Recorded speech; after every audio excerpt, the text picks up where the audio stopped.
सभी को शुभ दिन। इस विशेष वीडियो में हम सरल एपिथेलियम के प्रकारों के बारे में जानेंगे।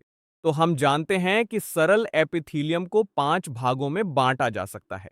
पहले 3 भाग संरचनात्मक संशोधन के अनुसार हैं, जैसे कि सरल स्क्वैमस, सरल क्यूबॉइडल, सरल कॉलमनर।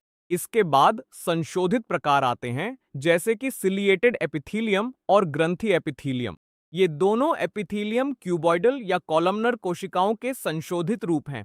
तो यहां भी सिलिएटेड एपिथेलियम इन दोनों का संशोधित रूप है और ग्रंथि एपिथेलियम भी क्यूबॉइडल या कॉलमनर कोशिकाओं का संशोधित रूप है।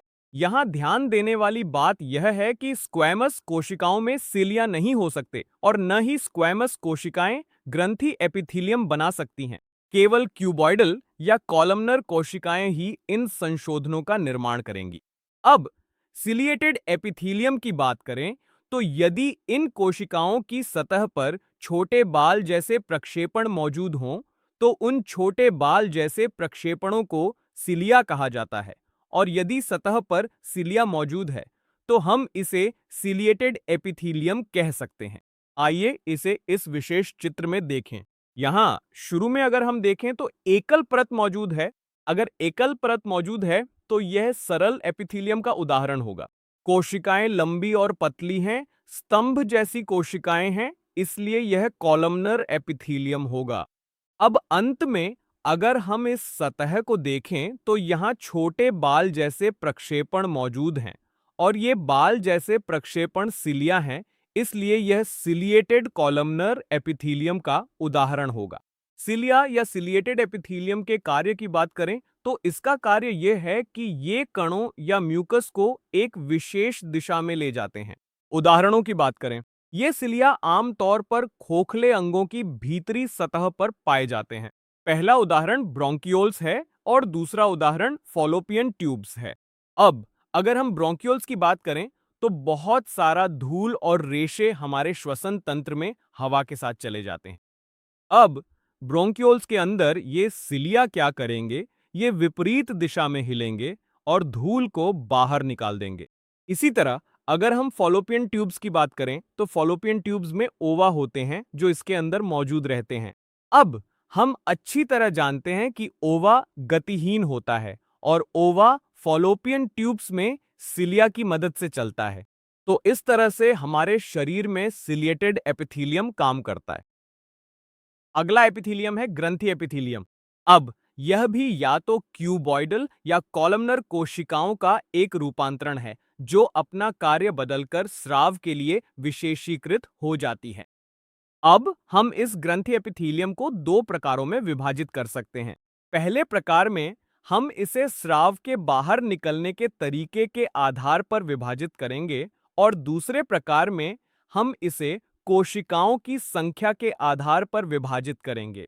तो आइए पहले प्रकार को देखें जो स्राव के बाहर निकलने के तरीके के आधार पर है। तो इस तरीके के आधार पर 2 प्रकार होते हैं। यहां एक्सोक्राइन ग्रंथियां होंगी, यहां एंडोक्राइन ग्रंथियां होंगी।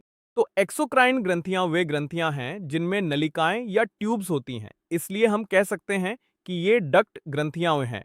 अगर नलिकाएं या ट्यूब्स अनुपस्थित हैं तो हम इन ग्रंथियों को एंडोक्राइन ग्रंथियां या डक्टलेस ग्रंथियां कहते हैं।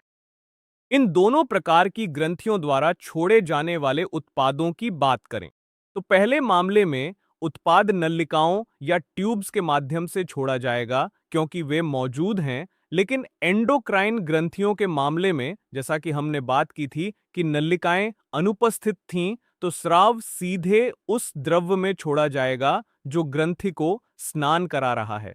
तो आइए इस विशेष बिंदु को समझने की कोशिश करते हैं। अगर हम कहें कि यह एंडोक्राइन ग्रंथि है, अब इस एंडोक्राइन ग्रंथि में कोई नलिका या ट्यूब नहीं होगी, लेकिन स्राव बाहर आएगा। तो इस एंडोक्राइन ग्रंथि के चारों ओर आमतौर पर रक्त या लिम्फ मौजूद होगा। तो जो भी स्राव इससे बाहर आएगा वह उस द्रव में फैल जाएगा, यानी रक्त या लिम्फ में, जिसमें यह विशेष ग्रंथि स्नान कर रही है। अगर स्रावों की बात करें तो एंडोक्राइन ग्रंथियां हार्मोन का स्राव करती है और बाकी सभी स्राव एक्सोक्राइन ग्रंथियों द्वारा किए जाते हैं। तो उदाहरण के तौर पर एंजाइम, म्यूकस, लार, पसीना, तेल, दूध, कान का मैल और अन्य कोशिकीय उत्पाद हो सकते हैं। तो हार्मोन को छोड़कर बाकी सभी स्राव एक्सोक्राइन ग्रंथियों के होंगे। अंत में एक्सोक्राइन और एंडोक्राइन ग्रंथियों के उदाहरणों की बात करें तो एंडोक्राइन ग्रंथियों के उदाहरण हैं पिट्यूटरी ग्रंथि, पीनियल ग्रंथि, थायराइड, पैराथायराइड, थाइमस, एड्रिनल। तो ये एंडोक्राइन ग्रंथियों के उदाहरण हैं। और एंडोक्राइन ग्रंथियों को छोड़कर बाकी सभी ग्रंथियां एक्सोक्राइन ग्रंथियां होती हैं।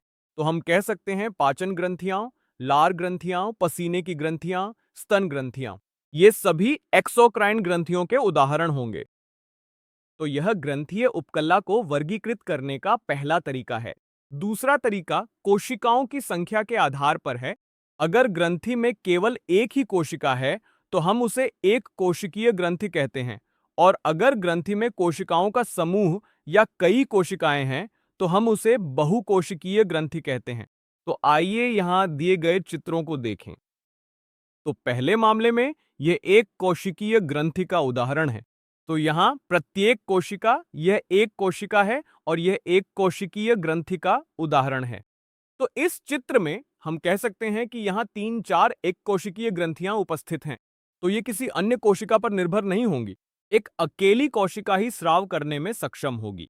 यहां जो उदाहरण हम देखते हैं वह है गॉबलेट कोशिकाएं।